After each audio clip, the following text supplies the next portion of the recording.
Chapter 3. The Tape and the Blade. They were not a gang so much as a pack that had learned to pretend. They had a hierarchy and a structure. The shaved-headed one in charge, the talker to distract, the brute to enforce. But their rules were only ever about appetite. A place like this, something slaughtered here once, maybe legally, maybe not, made it easy for their hunger to develop systems.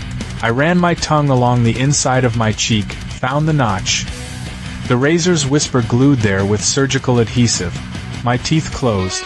A line of pain lit up sharp and clean, and I spat the blade into my palm so it kissed my skin. The zip ties had been cinched by someone who thought tight equals safe. Tight equals breakable. I breathed in, pressed the blade to the tie, and worked by the metronome of the drip in the corner. Mara watched me with something like prayer in her eyes. She didn't know whether to trust me or not, and, for a moment, neither did I. The truth is a shape you only recognize after it's crushed you flat. The leader came back with a handheld camcorder. An old thing that recorded on tiny tape. "Insurance," he said. He shoved it toward my face. "Say your name." I looked straight into the lens.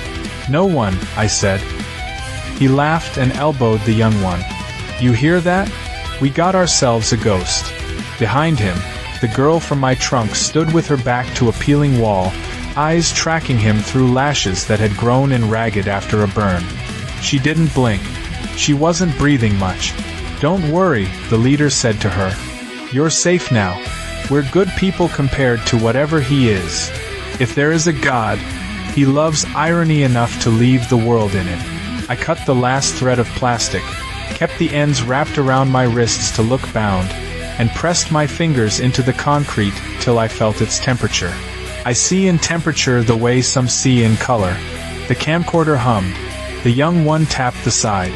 "Battery's dying," he said. The leader clicked his tongue. "Then we better get this done quick." He stepped toward me, raising the camera. I tilted my face up like a man offering his throat, and with my free hand I flicked the light.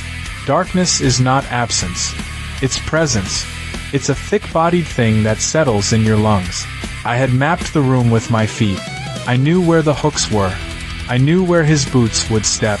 He barely made a sound when the hook went through the soft part under his jaw. The camera hit the floor and spun, catching a strobe of images. The ceiling, my boots, the girl's ankles, Mara's wide-open mouth, before its screen went to static and then to dead. The young one swore and came toward me with a knife. He telegraphed everything. The weight shift, the breath, the panic. Panic is merciful. It makes men honest. I took his wrist and bent it till the knife wasn't his anymore. There was a small sound, the sound of a door latch when you were trying not to wake anyone. The brute came in then, enraged and not careful. He was strong enough to break bones and dumb enough to think that was enough. Men like him win a lot by being first and worst. This was not that kind of night. By the time the lights flicked back on, the generator wheezing like an old man making wishes, the room looked different. Mara was making a noise I couldn't place.